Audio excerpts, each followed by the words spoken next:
malam menjelma menjadi sayap-sayap kematian.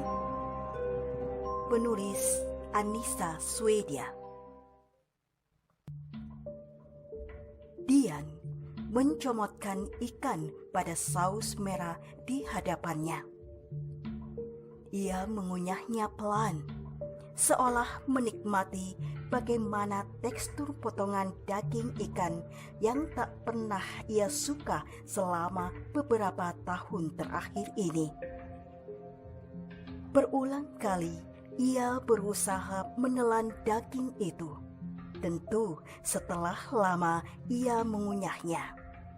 Namun ia selalu gagal untuk menelannya. Ia tidak suka ikan, sangat tidak suka. Tapi ia menikahi pria yang menyukai ikan. Bagi pria itu, ikan adalah makanan pendamping sempurna dengan nasi. Dian tak tahan. Ia bangkit dari kursinya, lalu berlari menuju kamar mandi, serta memuntahkan seluruh isi perutnya. Ia sedikit lega dan pikirannya mulai tak tenang. Ia membuka kotak P3K yang ada di hadapannya, menuangkan beberapa butir dalam telapak tangannya, lalu menelannya dan meneguk air keran untuk mendorong pil-pil tersebut masuk ke dalam tenggorokannya. Suaminya terlambat mencegahnya. Dian tersenyum saat pria itu menatapnya jengah. Pria itu sendiri sudah tak tahu bagaimana caranya menghidupkan istrinya yang telah lama mati. Baginya, perempuan di hadapannya adalah seonggok daging yang mampu bicara, berjalan, dan makan. Tapi pria itu mencintai gadis yang memiliki senyum yang sama dengan ibunya. Meski semua orang mengatakan bahwa ia adalah gadis gila. Ibu, apakah ibu akan selalu menemaniku? Tanya Dian kecil. Perempuan paruh baya menatapnya nanar. Ia tak mengerti berapa lama lagi ia akan bertahan hidup dengan pria kasar yang selalu memukulnya. Dian masih menunggu perempuan itu menjawab pertanyaannya. Wajah polosnya selalu meneduhkan untuk dipandang. Jika bukan karena Dian, maka ia akan pergi sejauh-jauhnya. Entah bagaimana ia dulu memilih pria itu untuk jadi pasangan hidupnya. Ia tak pernah mendengarkan apa yang dikatakan ibunya, dan ia menyesal kini. Dulu ia terlalu suka bergumul dengan pria itu di balik selimut malam yang sunyi. Dulu ia mencintai malam. Malam baginya adalah suatu kegelapan yang sempurna untuk menutupi aktivitas hinanya. Kini ia meratapi malam. Baginya malam adalah sebuah kesialan. Hampir setiap malam ia selalu kesakitan. Padahal dulu malam tak memperlakukannya begitu. Malam sangat baik padanya. Malam selalu menyimpan rapat rahasianya, dan malam selalu sempurna menutup bagian tubuhnya yang telanjang dengan pria yang sekarang ia sebut suami. Hari itu ia tak pernah menyangka bahwa malam akan memberinya hadiah benih yang telah terbuahi. Sejak hari itu, ia sadar malam telah berubah. Malam telah memunggunginya. Malam telah menghukumnya karena ia memanfaatkan malam. Kau tahu, ayahku berlayar setiap malam dan ia akan membawa ikan untuk jadi lauk makanan kami. Dulu aku sangat suka ikan, tapi sekarang aku tak sanggup melihatnya. Maafkan aku, kata Dian pada suaminya. Kau tahu, kau harus berhenti mengkonsumsi obat penenang itu. Ia menarik selimut dan menutupi tubuh istrinya. Aku harus melakukan operasi malam ini. Kau akan meninggalkanku berdua dengan malam saja? Tanyanya khawatir. Dian, berhentilah menganggap malam itu sanggup membunuhmu, kata suaminya. Dian menatap suaminya seperti tatapan anak usia 5 tahun yang merajuk saat ditinggal orang tuanya di sekolah. Pria itu membelai lembut rambut Dian, lalu mengecup keningnya dan beranjak pergi dari sisinya. Ibu, maafkan aku, kata perempuan bermata sendu itu sebelum menutup telepon dan menangis sesenggukan. Diam-diam Dian menutup pintu kamarnya yang terasa ringan dan berjalan ke arah dinding kamarnya. Ia membuka jendela itu dan seketika bau asin terasa sangat menyengat di hidungnya. Desiran suara angin pun terasa sangat keras menerpa wajahnya. Malam tak menghadiahkan apapun untuk dirinya malam ini. Bahkan bulan yang menjadi sahabatnya pun pergi diam-diam. Hanya bintang yang sedikit nampak yang masih mau menemaninya malam ini. Dia kesepian.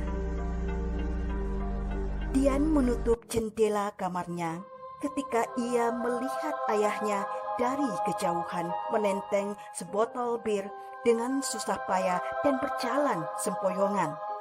Ia takut. Keesokan harinya, ia melihat tubuh ibunya di pinggir pantai dengan darah di kepalanya dan beberapa ikan yang berserakan di sekitarnya. Orang-orang mulai membodohinya dengan mengatakan bahwa ikanlah yang menyebabkan ibunya mati. Ikanlah yang memakan ibunya. Tapi ia ingat malam itu. Malam itu, ibunya mengakui kalau ia membenci malam dengan sangat. Suara teriakan ibunya sangat menakutkan, hingga burung terbang takut ke langit. Perempuan itu berdiri dengan sisa-sisa tenaganya setelah tubuhnya remuk oleh hujatan kaki suaminya. Ia menenteng sebilah pisau dan mengacungkannya dengan tangan gemetaran ke arah lelaki yang dulu menjadi janji sehidup sematinya. Ia sudah tak tahan dengan seluruh kesakitannya setiap malam. Ia menyerah dan mengaku kalah pada malam. Ia sudah kehilangan segalanya. Ia tak akan mempertahankan apapun sekarang. Jika malam ini bukan dia yang mati, maka laki-laki di hadapannya yang harus mati. Jika tidak, maka semua ini tak akan ada akhirnya. Dan itu benar. Laki-laki itu menyeringai dan tersenyum remeh, seolah ia yakin bahwa perempuan yang memberinya anak itu tak akan berani menusuk dirinya.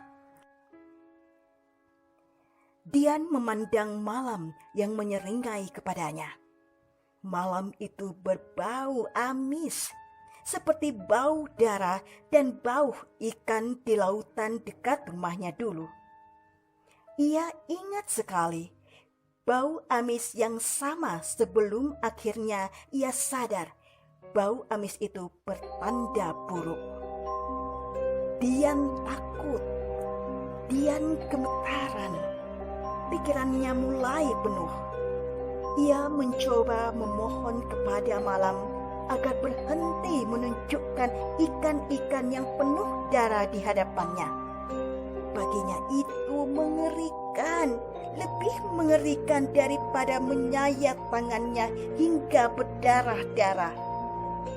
Agaknya malam tak memedulikannya. Malam tetap setia kepada alam hingga ia menjelma menjadi pagi yang indah. Tapi malam telah meninggalkan bekas luka di hati Dian.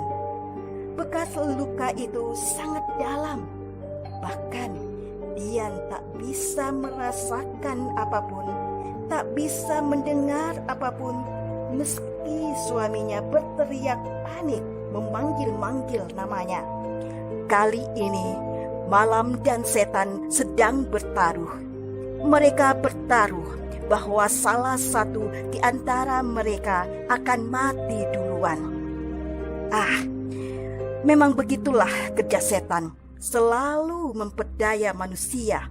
Dan itu sering terjadi di malam hari ketika manusia-manusia telah lelah dengan dunia.